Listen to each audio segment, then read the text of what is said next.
na school no ayiri ya catch the MCE say beboa, and he granted interview on a sister station. What can say?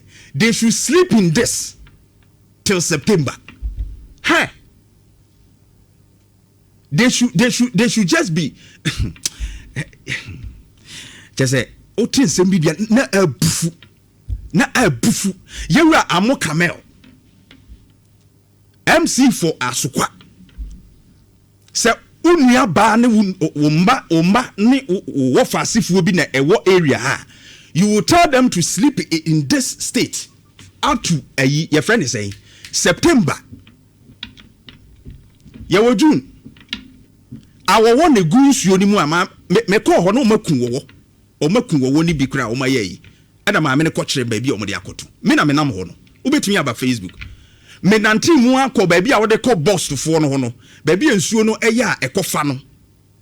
Album se subi ni be piem ni nsuo be 3 ene hia boss fo no reservoir na chi ho no eno kra no ensuo ni didi kwa ma che se ko boss fo no wo mo reservoir na ho no enti eno kra ehu because oil wom ni ade ni nyina no se edidi ko no ya nhwe ni anye hu bibi asembe ba be hwa de hwe ayi a apagya ewura a apagya nko ade akotwoko ba bi a ese fa no etiti na ese ye tim na ye tin se nsuo we ni benya kwan akono mo so ewo kuweti no ho ato mo. Now kuwait won kra gata no kra no chese yen cement yen ne hwinti suo no ntimi nko na edwiri ayine gum na as MC for the area Asokwa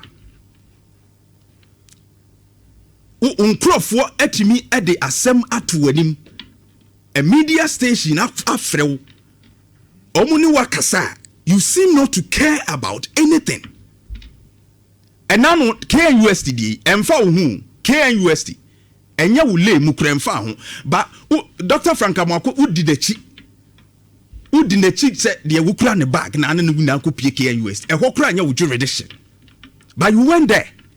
But atonso kuwetifo no a wo wudie mu no kura, you don't mind them. And yetimi ye so heartless. And if you relatives in a tisa area we are, I know the actions you would have taken.